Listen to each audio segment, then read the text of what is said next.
I thought betrayal would be the end of my story, but it was only the beginning. What happened next shattered my world, yet somehow gave me a second chance I never expected. As a teenager, I never imagined my life would take the direction it has. Back then, business and entrepreneurship weren't even on my radar. I was just a curious kid, completely captivated by machines and how they worked. My father, a mechanical engineer, fueled that curiosity. He'd always have me tinkering with old motors or pulling apart disassembled clocks. There was nothing more thrilling to me than taking things apart just to figure out how to put them back together again. For the longest time, I planned to follow in his footsteps. Then, by sheer coincidence, I discovered the world of printing. My first job was at a small, family-owned print shop just down the street from where I grew up. I started as a delivery boy, hauling stacks of freshly printed flyers to local businesses. But it wasn't long before the machinery captured my imagination. The rhythmic hum of the presses, the precision with which ink was laid onto paper, it all drew me in. I couldn't stay away. I begged the shop's owner, Mr. Radcliffe, to teach me everything he knew. Before long, I was threading paper, adjusting plates, and mixing inks. The entire process felt like a perfectly choreographed mechanical ballet, and I couldn't get enough of it. At 21, I decided to take a leap of faith. With every penny I'd saved working at that print shop, I bought my first commercial press. It was an old, second-hand Heidelberg that had definitely seen better days, but it was mine. I found a small workshop to rent and started taking on small orders. Business was painfully slow at the beginning. Those early days were a blur of sleepless nights, setbacks that seemed endless, and financial stress I had never known. But I pushed through it all. Slowly but surely, things improved. By the time I was 30, the shop was turning a profit and I had a solid client base. That was around the time I met Louise. From the moment we crossed paths, I knew she was special. She was brilliant, ambitious, and absolutely stunning. We fell in love quickly, and soon after, we tied the knot. It wasn't a lavish wedding, but it was filled with joy, promises, and laughter. Together, we built a life that felt perfect in every way. In time, we welcomed 2 daughters into the world. Our eldest, Carrie, inherited my insatiable curiosity and drive to learn. Sarah, our youngest, was a mirror of Louise, brimming with charm and wit. For years, I believed I had it all, a successful business, a loving wife, and a beautiful family. But then, something shifted. I can't say exactly when it began, it was a gradual change. It started with small things, conversations that felt emptier, a certain detachment in her gaze. Her body language when we were together became distant, almost cold. At first, I brushed it off, thinking it was just stress or a phase. But the cracks were widening, and I couldn't ignore them forever. I brushed it all off at first, telling myself that Louise and I were just tired, overworked, and stuck in the grind of daily life. That's what happens when you're adults with responsibilities, right? Still, the emotional gap between us only seemed to widen. I didn't want to lose what we had, so I tried harder. I planned date nights, blocked off weekends to spend time together, even made an effort to come home early whenever possible. But no matter what I did, it didn't seem to make a difference. Work wasn't letting up either. That Friday, one of our factory machines broke down. I spent the entire day with the engineering crew trying to troubleshoot the issue. By the time we got it back up and running, we were all physically and mentally wiped out. I had spent over a decade managing my printing business in the northern suburbs of Sydney, Australia, a business I'd built from scratch. And let me tell you, overseeing both commercial and custom projects is a constant balancing act. That night, when I pulled into the garage and shut off the car, I just sat there for a moment, too exhausted to even move. Running the shop had taken its toll on me, but things at home weren't any easier. Louise, my wife of 15 years, had become emotionally distant. I've always thrived on affection, those little moments of intimacy like gentle touches, kisses, or just being close to each other. But Louise had been pulling away. She used to value quality time together, and I tried to make it a priority despite my hectic schedule, but I couldn't seem to meet both her needs and the demands of the business at the same time. I should probably introduce myself properly. I'm Cameron, 42 years old. Louise and I have 2 daughters. Our eldest, Carrie, is 18. She's sharp, driven, and well into her 3rd year of engineering school. She's already made plans to join the family business once she graduates, hoping to help with designing printing equipment. Then there's Sarah, who's 15. She's got a brilliant mind too, but she's more of a free spirit. Academics aren't her priority, she'd rather hang out with friends or chat with people on Discord. That weekend, both of the girls were away. Sarah was spending time with friends, and Carrie had plans with her boyfriend. The house was unusually quiet, and I thought maybe, just maybe, Louise and I could finally have a relaxed evening together. I pictured us sharing a couple of drinks, having an honest conversation, and hopefully finding that connection again. After parking my truck, I grabbed my bag and walked into the house. The kitchen lights were dim, and I noticed right away that Louise wasn't home. I sighed, poured myself a Kraken and Coke, my favorite drink, and put on some soft music. I sank into a chair and stared at the glass in my hand, feeling the weight of everything pressing down on me. I'd tried so hard to keep both worlds together, work and family, but now, I couldn't help wondering if I was losing them both. I wasn't expecting Louise to come home dressed like that. It threw me off completely. We hardly ever went out separately, and when she did meet with friends, she never dressed this elegantly. Something was off. I frowned, unable to hide my confusion. "Why are you dressed like you're going on a special date?"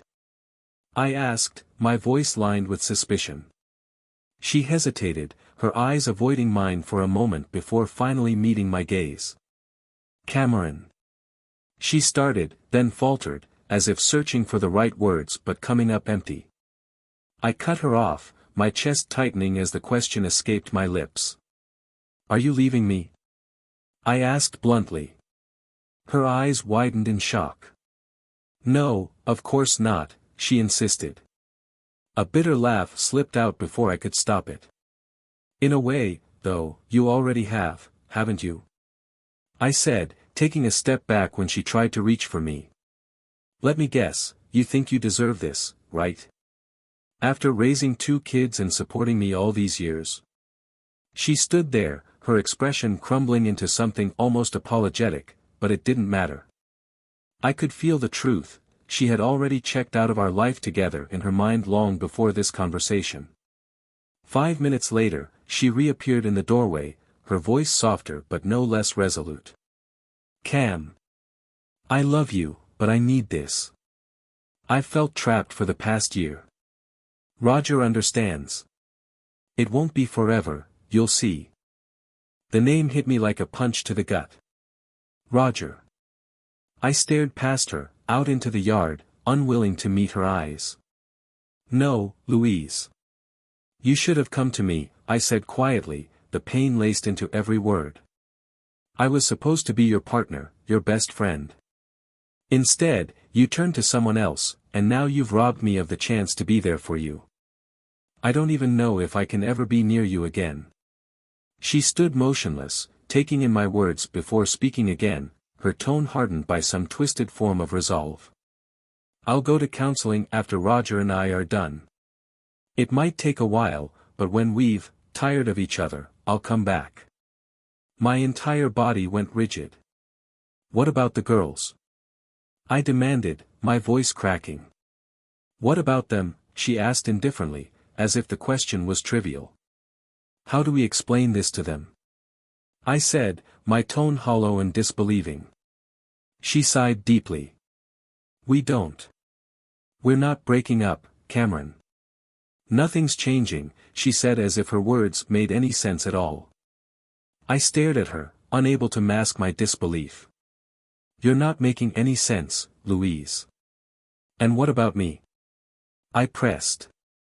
While you're off with Roger, where does that leave me? She hesitated, unsure how to answer. Louise, I'm affectionate. I thrive on love and connection. But you've left me stranded. How is that fair? Later that night, Carrie called to check in. I had tried to keep things together when I answered, but the exhaustion in my voice must have given me away. Rough day, work was hell, and, your mom and I had a fight, I said, trying to downplay the situation. Don't lie to me, Dad, she said firmly, her concern breaking through. I'll be there soon. When she arrived, it was written all over my face, the pain, the emptiness. She gripped my hands tightly, her eyes narrowing with both worry and frustration. That woman, she muttered under her breath. Then, seemingly out of nowhere, she asked, Dad, doesn't Mom remember the prenup you both signed? The prenup. I hadn't thought about it in years. When Louise and I got married, I was just launching the print business. My parents had invested a hefty six-figure sum into it, and their lawyers had insisted on a prenup to protect the investment. How are you holding up? Carrie asked gently. I sighed, feeling the tension weigh heavier on my chest. I don't know, Carrie, I admitted quietly, my voice raw with conflicting emotions. I really don't. I still love her, I whispered, my voice cracking under the weight of my own emotions. But I hate what she did. I want to scream, break something, hurt them both, but I can't. I love her too much. Rose nodded silently, her expression carefully unreadable. After a moment, she spoke gently. So, what's next? Divorce, I said without hesitation. And the prenup holds. Rose sighed deeply. You know she's going to fight dirty, I continued. She's already threatened to take everything, my business, the girls, and to turn them against me. Exhaling sharply, Rose placed a hand on my shoulder. Cam, you're right to be angry. But listen. I can't be your therapist. I'm too close to both of you for that. Tomorrow, we'll find someone who can help. For now, just promise me you won't do anything reckless, okay? Before I could respond, my phone buzzed with a new voicemail. I hesitated, then put the call on speaker. The moment it played, my blood ran cold. Cameron, Roger's voice came through, smug and confident. Don't do anything stupid. When this is over, we'll talk. But for now, you'll do things my way. Step out of line, and I'll ruin you. Louise will take everything, your business, your kids. Louise's voice followed immediately after. And if you tell anyone, Roger will make sure you lose it all. Roger chuckled darkly. When Louise is done with me, she'll come back to you. Just play along. The voicemail ended with their laughter still echoing in my ears. I stared at my phone, stunned. Any trace of doubt or hesitation about divorcing her disappeared in that moment. I was finished. Completely and utterly done. Fueled by a mix of anger and resolve, I went back to my computer, rewriting the email drafts I had prepared earlier. I contacted everyone I needed to, Louise's parents, even our mutual friends, hoping for clarity or answers. But there was silence. No responses to the emails. No returned calls. I tried their cell phones, the landline, even the cafe where we usually met. Finally, Josie, the cafe owner, picked up and confirmed that Louise and Roger had picked up food around 8:30 that evening. She mentioned they said something about heading toward my house. A cold, creeping feeling overtook me. Something wasn't right. I grabbed my keys and was about to go searching when Robbie's phone rang. He answered quickly, but within seconds, his face turned pale. He collapsed to the floor as if the weight of the call had crushed him. Robbie, what's wrong? Carrie rushed to his side, panic rising in her voice. I took the phone from his trembling hands and gripped it tightly. This is Cameron. Who is this? There was a long pause before a voice finally responded. Will you and Robert be coming to the hospital? Yes, I whispered, barely able to form the word. I gathered the details quickly and ended the call. My mind was racing, the bad feeling tightening around my chest like a vice. We reached the hospital in under 30 minutes, bombarding the nurses with desperate questions. How's Rose? I demanded. Where's Toby? Did she survive? What about the truck driver? A police officer, Constable Sharp, approached, his expression grave. He filled us in with a level of detachment that only made it harder to process. A semi had crashed into their car, crushing it almost beyond recognition. Toby had taken the full brunt of the impact on his side. His injuries were catastrophic, massive internal trauma. He died at the scene. Rose, however, had barely survived. She had a fractured skull, 2 broken legs, and countless other injuries. The surgeons worked tirelessly to stabilize her, but her condition remained critical. They would need to monitor her closely for any signs of brain damage. Hearing those words, I broke down completely, the grief hitting me like a tidal wave. We didn't leave the hospital except to shower and change briefly at 4 a.m. By then, Rose was out of surgery. She was bruised, broken, and fragile, but alive. As we stood outside her ICU room, Robbie, despite his overwhelming grief, took a moment to thank the surgeons for saving her life. I placed a hand on his shoulder, filled with an unfamiliar yet profound sense of pride. If he ever married Carrie someday, I knew he would protect her with the same strength he showed tonight. But for now, all we could do was wait and pray. I would be honored to call Robbie my son-in-law one day. As the morning light filtered in, we gathered to plan Toby's funeral. Robbie was already on the phone with their lawyer, preparing for Rose's recovery and the challenges ahead. Later that day, Rose's mother, Edgua, arrived.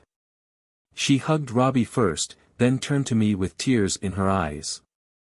I'm sorry I didn't come sooner, she said softly. I had no idea, but after hearing everything, I'm as furious as Carrie. Earlier, Carrie had been crystal clear. She looked me in the eye, her voice resolute. Dad, after the divorce, I'm living with you. Of course, baby, I had promised without hesitation. Now, as she shot me a knowing look across the room, I realized how much she had grown, strong and protective in a way that reminded me of her mother in the early days of our marriage. Just then, my phone buzzed in my pocket, breaking my thoughts. Louise. She had been calling non-stop for the past 10 minutes. When I didn't answer, she switched to calling the girls. Carrie finally had enough. She answered the call, her voice sharp. What? She snapped, frustration boiling over. Even from across the room, I could hear Louise's scolding tone, though I couldn't make out the words. Carrie scoffed loudly, rolling her eyes as she mouthed something sarcastic. The tension broke as the room erupted in laughter, Robbie, the nurses, even Edgua chuckling softly at Carrie's wit. That night, Edgua promised to return in the morning. I planned to leave the hospital for a few hours with Sarah while Carrie and Robbie stayed behind to watch over Rose. As we were gathering our things, a nurse approached us, a small but hopeful smile on her face. She's awake, the nurse informed us. We exhaled in unison, a wave of relief washing over us. How is she? I asked quickly. She's still groggy, but stable. You can see her soon, the nurse replied gently. Over the next hour, we took turns visiting Rose. Seeing her was both comforting and heartbreaking. Her body was battered, bruised, bandaged, and tethered to machines. But the hardest sight to bear was her arm, or rather, what remained of it. A thick bandage covered the stump where it had been amputated. I sat beside her quietly, trying to hold myself together. After a while, Carrie and Robbie stayed behind to give Rose some company. Sarah and I decided to step outside for a break. That's when my phone rang again. Let's record this, I whispered to Sarah, pulling out my phone. Together, we prepared for what was coming next.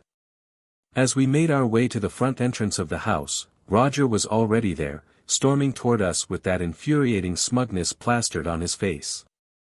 "There he is," he sneered, his voice dripping with arrogance. "The little horned husband himself. Ready to apologize before I ruin your life?" I stiffened, rage simmering beneath the surface. But before I could say a word, Sarah calmly stepped forward. Roger flinched slightly, clearly taken aback by the presence of a teenager standing her ground. Louise stood nearby, hesitating, likely realizing how badly this could go if Roger pushed too far. Harassing a minor was a lawsuit waiting to happen.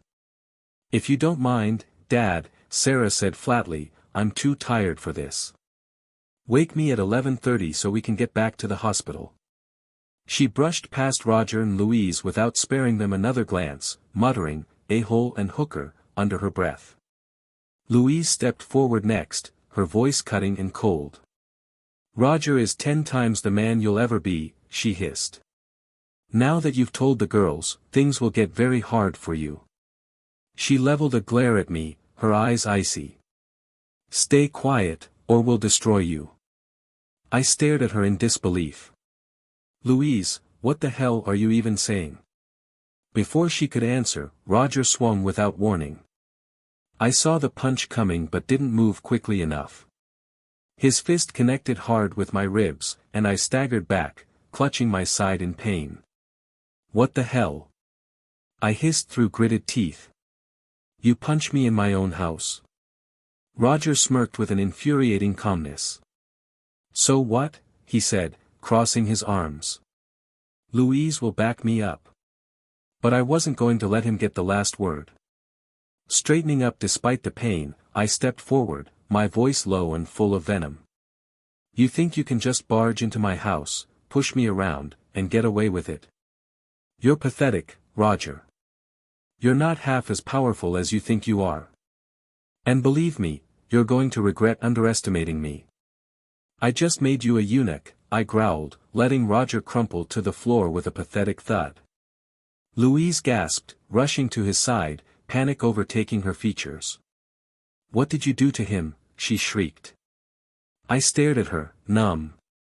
No love. No grief. Just a cold, empty void inside. I spoke in a low, detached voice. "You didn't even ask where we were. Didn't check on Sarah. Didn't wonder why we weren't home.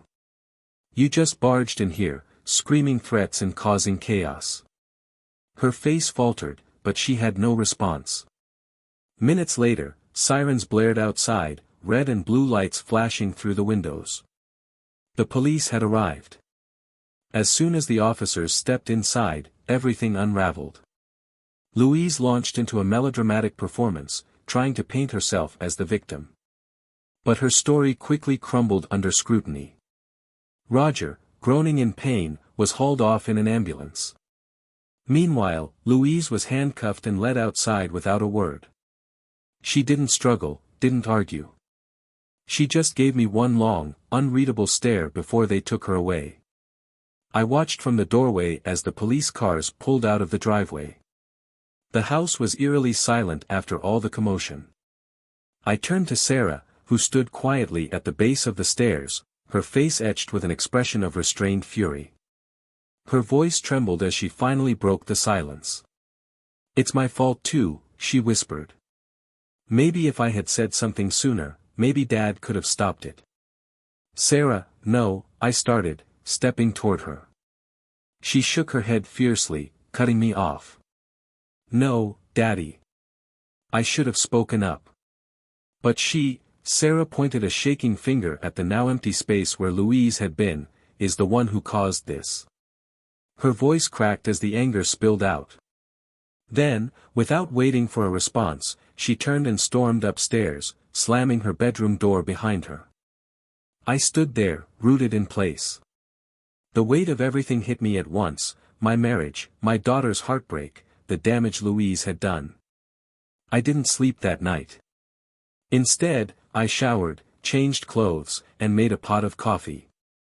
As soon as dawn broke, Sarah and I drove to the hospital. When we entered Rose's room, the atmosphere was solemn. Carrie and Robbie sat by her side, both visibly drained. Carrie's eyes widened when she saw me and locked onto the bruises visible on my ribs. "Daddy, what happened?" she asked quietly. "It's handled," I assured her, though my tone left little room for elaboration. Carrie didn't push further. In the following days, Louise was released but only returned to the house once, to pack. Carrie and Robbie stayed behind to make sure she didn't try anything underhanded. As she left, Carrie hugged her grandparents but made it very clear that her mother was no longer welcome in her life. "She's not coming back here," Carrie stated firmly. She was done. Sarah was done. And I was done. A week later, doctors removed Rose's breathing tube. The first words out of her mouth stunned me. "Cameron, are you okay?" I froze, shaking my head in disbelief. "Rose, how can you even ask that?" I whispered. She smiled weakly. "I'm fine." "Rose, I began, but she cut me off, her voice barely above a whisper. "I knew about Toby before you told me," she said softly. "We had a few moments together, and that dream gave me peace. He made me promise to be there for you." I sighed, holding my hands up in surrender. "Fine, fine. You can take care of me, but only after you get out of here," I teased gently. Rose grinned faintly. "Until then, I'm in charge." Those first chaotic weeks were behind us, but the following months were a slow, grueling stretch of time. If I wasn't at the hospital with Rose, I was back at work trying to keep the business afloat. And if I wasn't working, I was sitting quietly at home with Sarah or Carrie, trying to rebuild the life that Louise had shattered. Every day was a battle, but one thing was clear: we weren't going to let her or Roger have any more power over us. We were moving forward, piece by piece. Packing up the house wasn't easy, but it had to be done.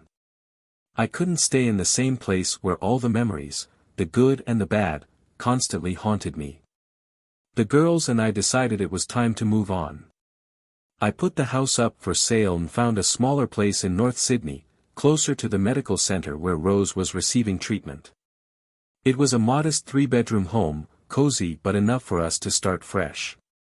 Around the same time, things escalated on Roger's end. I fired him as a client without hesitation, and my lawyer seized the opportunity to negotiate a quiet settlement. We wanted to avoid further drama, but that became impossible when Roger's wife, Miranda, got hold of the recording of his threats and Louise's incriminating words. I swear it wasn't me who leaked it, but every now and then, I'd catch Sarah smirking as if she knew more than she let on. I didn't ask questions. I figured some truths were best left alone. One night, I got a call from Miranda herself. We spoke for over an hour.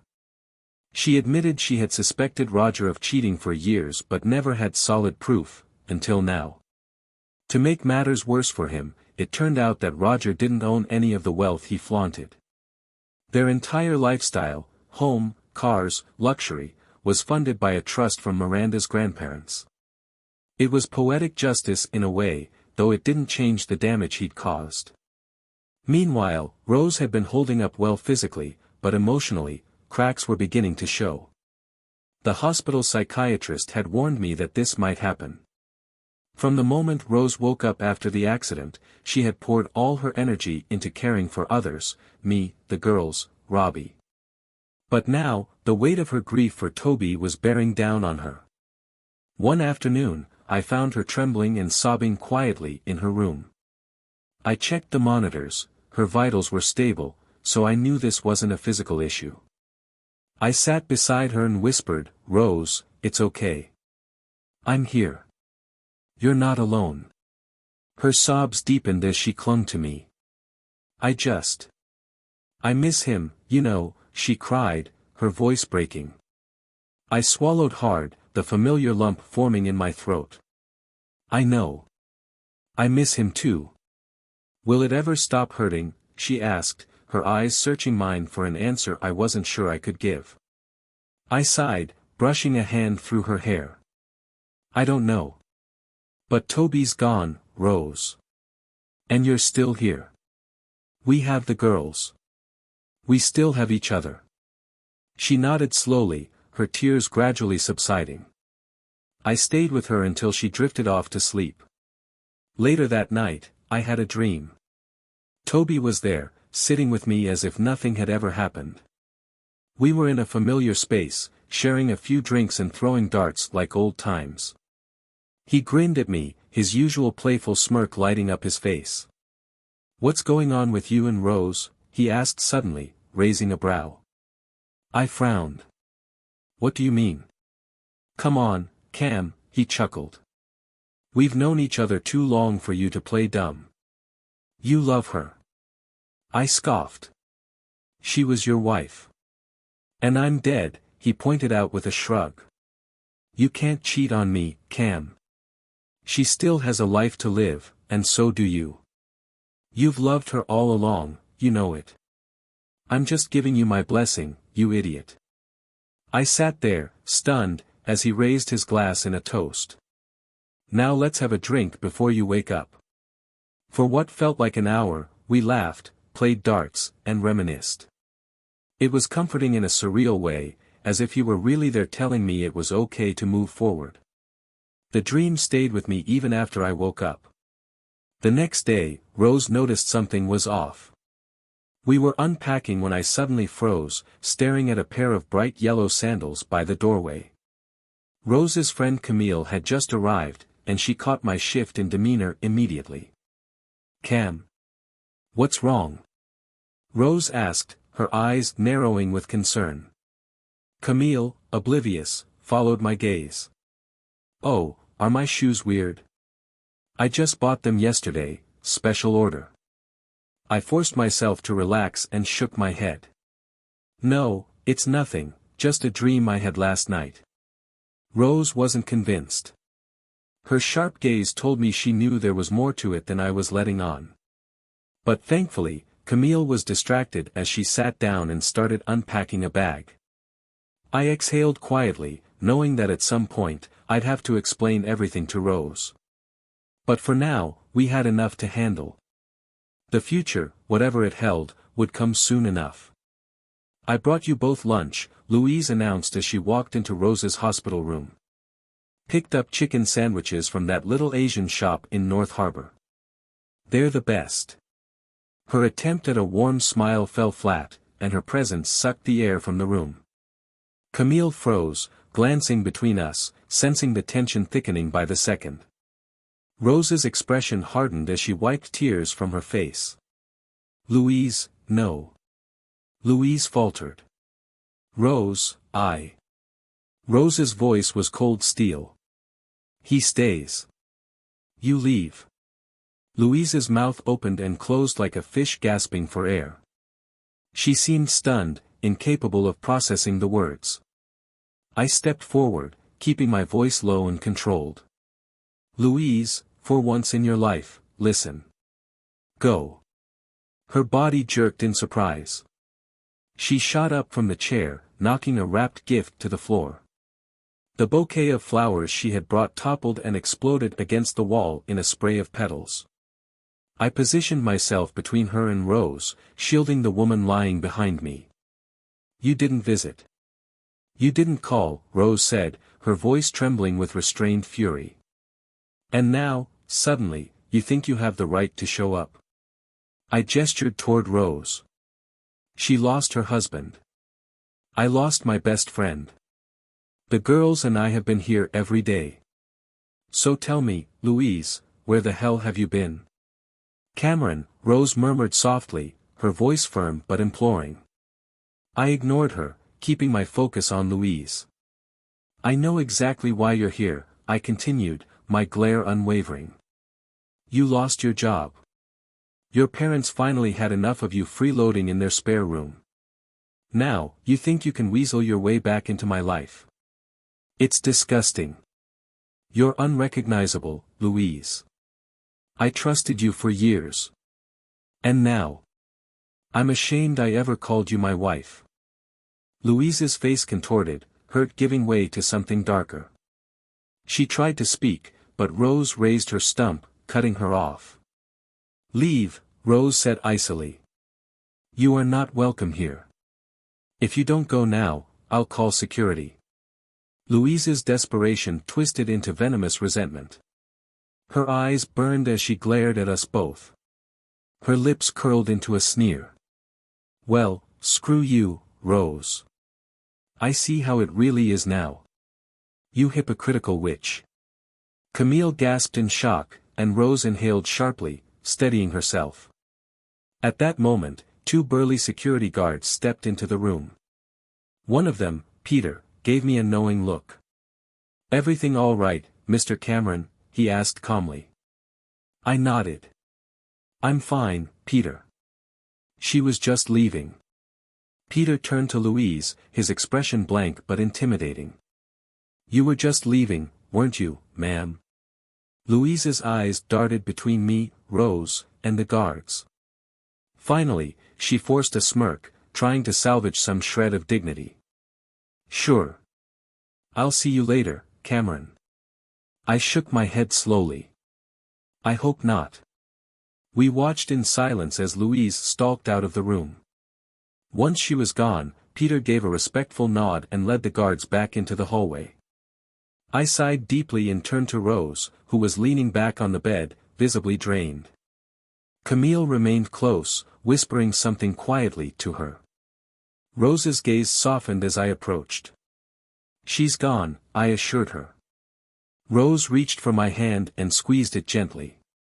"You knew everything, didn't you?" she asked softly. I nodded, unable to speak. A single tear slipped down her cheek. "There's something else," she whispered. "I can feel it." I hesitated, then slowly nodded again. The grief and exhaustion overwhelmed me, but Rose's next words shattered through the heaviness. "Love, Cameron. All your days," she whispered with a fragile but determined smile. My breath caught in my throat. In that moment, I knew, no matter how broken the road had been, we still had a future to fight for. Together. "How did you?" I rasped, my throat tight with emotion. Rose nodded, another tear slipping down her cheek. "Toby's last words before he passed out. It was the last thing he ever said," she whispered. My tears joined hers as the weight of her words hit me. She gripped my hand tighter. "Toby told me I had to tell you," she continued softly. "He said you wouldn't be able to ask, but I needed to say it out loud." And just like that, the walls we had both been holding up crumbled. We fell into each other's arms, clinging to the only solid ground we had left, each other. Life slowly began to find a new rhythm. To help cover expenses, I rented out our extra rooms to university students. By the time Rose was discharged from the hospital, her rigid casts were replaced by removable braces. For the first time since the accident, we saw the true extent of her injury, the stump of her left forearm. The skin was healing well, but it was still a painful reminder of everything she'd endured. Rose had mostly come to terms with it, though there were moments when the reality would hit her hard. Coming home was one of the happiest days of her life. Even her doctors, who had been cautiously optimistic, reassured her that she could live a full and normal life. It wasn't always easy, but she pushed forward with determination. Meanwhile, justice caught up with Roger. He made the mistake of selling illegal substances to an undercover cop. His 2-year sentence was fitting, couldn't have happened to a nicer guy. 6 months later, Rose and I got married. She was breathtaking in her wedding dress, though I knew she had struggled with insecurity leading up to the day. Losing her arm had left scars far deeper than the physical ones, and she had battled bouts of depression. But with me and the girls by her side, she always found the strength to rise again. Rose discovered her purpose after completing her psychology degree, becoming a counselor who specialized in helping amputees adjust to their new reality. Our family was healing, but Louise remained a distant figure. In 3 years, Carrie had only spoken to her mother twice, both conversations ending in bitter arguments. I eventually convinced Carrie to allow Louise to attend her wedding, not for Louise's sake but for Carrie's peace of mind. I didn't want my daughter to one day look back and wonder if she should have given her mother a chance. Carrie agreed with conditions. Louise would sit with the general guests, not the family. I shrugged. As long as Louise wasn't near me or Rose, I didn't care. Louise's elderly parents were more than happy to stay far from the rest of the family, so the compromise was made. During the reception, Louise approached me quietly. "I've been following what you and Rose have done since the Australia Day Awards," she admitted. She stood to the side, watching Rose laugh with our daughters, a bond she would never share again. Her voice wavered as she whispered, "They hate me, don't they?" I exhaled deeply. "Hate is a strong word," I said before smirking. "No, actually, it's the perfect word." She flinched, visibly hurt. "But, time softens things," I added, shrugging. "Maybe in 10, 15 years, they'll call you." I felt rather than saw her shoulders slump. After a long pause, she asked in a quiet voice, "And you, do you hate me too?" I didn't answer. I didn't need to. Turning my back to her, I walked away, rejoining Rose and the girls. Behind me, I barely heard her whisper, "I'm sorry." But it was far too late. We danced. We laughed. We celebrated Carrie and Robbie's love that night. I never saw Louise again after that. Years later, we learned through her parents that she had died suddenly. It was just before Sarah's engagement. Complications from an ovarian cyst. She passed away in a hospital bed, alone except for her parents. She never reached out. Never tried to make amends. She simply faded away. But our story continued. Rose and I built a beautiful life together. We traveled, spoiled our grandchildren, and filled our days with love and laughter. We didn't forget the past, but we didn't live in its shadow either. We found peace, and in the end, that was all that mattered.